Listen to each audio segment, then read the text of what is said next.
Here's the promise of this video. The data you're about to see in this video is going to change your perspective on investing in Bitcoin fundamentally. Now here's the common narrative, maybe even the common disclaimer, as in past performance does not predict future performance. The two numbers are completely uncorrelated. There's no predictive behavior of what happened in the past about what's going to happen in the future. But when we actually crunch the numbers for Bitcoin, it's very, very different. So here's the analysis that I've made. I've looked at a rolling window, as in I looked at, say, the past 1 year of performance and then checked at how was the performance 1 year after that data point. So 1 year before, 1 year afterwards. And then I looked at, say, 2 years. So 2 years in the past, what was the performance? 2 years after that data point, what was the performance? So how does past performance correlate with future performance, and what kind of a time window makes most sense? Where is the connection the strongest? At least, where was it the strongest in the past? So on the x-axis, we've got the past return. On the y-axis, we've got the forward return.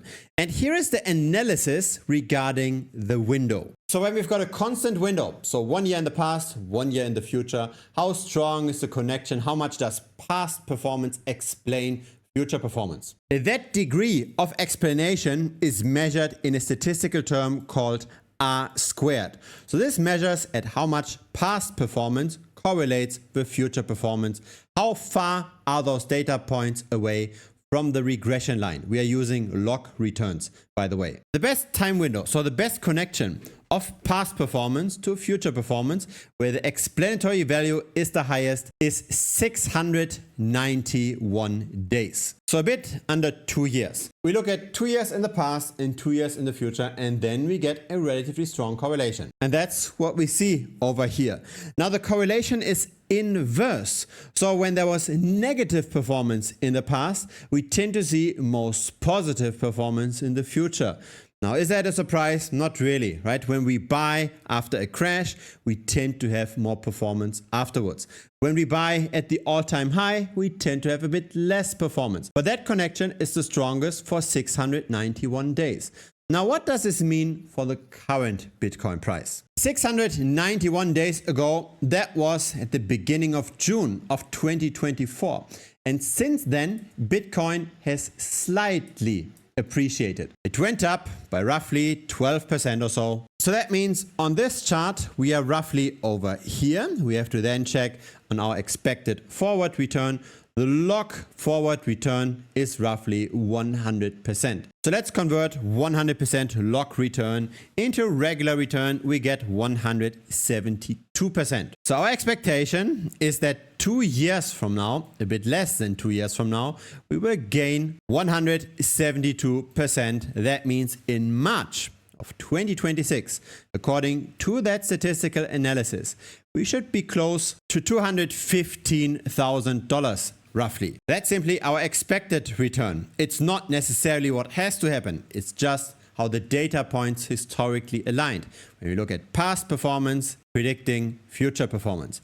The best predictor when we've got those fixed time windows, so the same time window for the past versus the future, that's the 2 years. That's almost a 3x in 2 years. If we were close to neutral 2 years ago. Now this is just the first step, but I find this analysis already interesting. It shows us that we should really buy Bitcoin much more when we've had negative returns in the past, and that as a time window, we shouldn't necessarily zoom into much.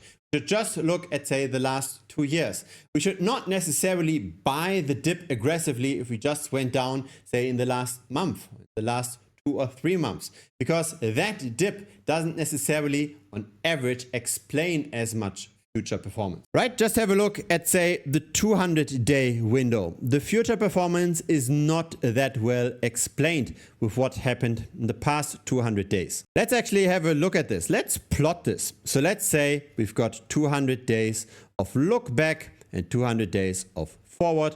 This, by the way, all comes from Bitcoin Strategy Analytics. That's the backtesting platform for the premium members of this channel. Let's run the backtest and have a look at the chart that gets built from that. See this, right? Now we've got much more noise. our future performance does not get that well explained from the past performance. This chart looks very different to what we had with the 1.8, 1.9 years. Correlation is much, much lower. The R squared is much, much lower. And so the best R squared again is the last 691 days. Now this is looking at the exact same time window for the past to the future. But what about optimizing this further? So let's say we look at where is the best explanatory value in the future if we look at different past windows and different future windows.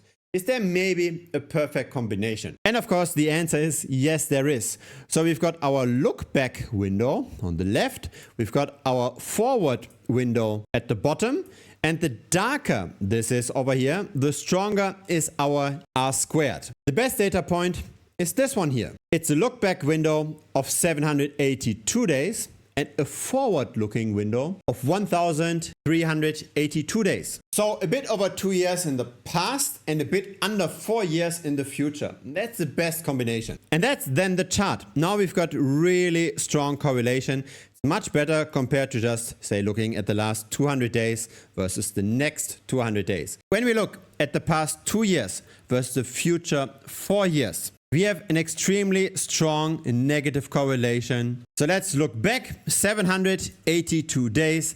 Again, we had a slight positive performance by roughly 14-15% since then. Where does this put us on the chart? Somewhere around here. So we've got a log return of around 160, which then translates into a simple return of close to 5x, so 400% of gains. And that's over the course of a bit under 4 years.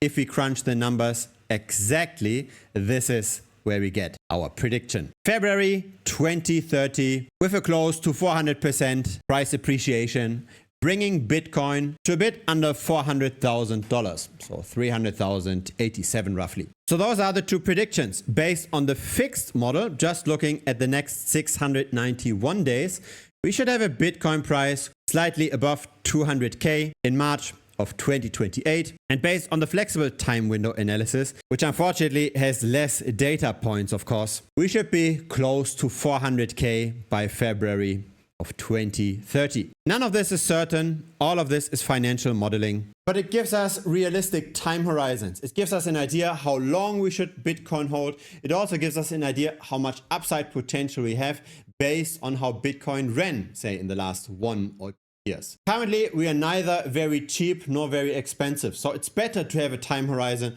of 2 to 4 years. And don't expect to make a 10x in Bitcoin, but do expect that, especially if you've got the courage to buy after a crash, to get outsized returns. And if you're buying with the masses only after we've already doubled and tripled in Bitcoin in the last year or two, then expect that your forward returns will be lower. The fact that you're still watching this channel while the vast majority of people have already given up on crypto is a testament to you. Most people have moved on. Most people look at the new shiny object, literally the shiny object, right? Gold and silver, or potentially AI stocks.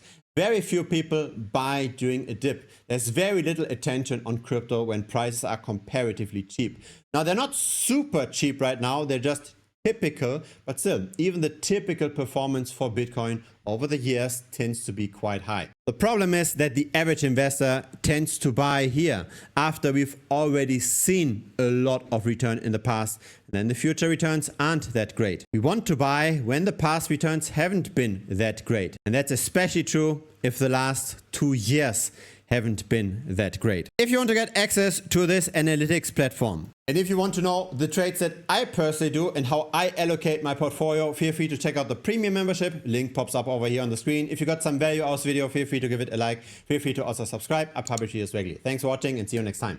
Cheers.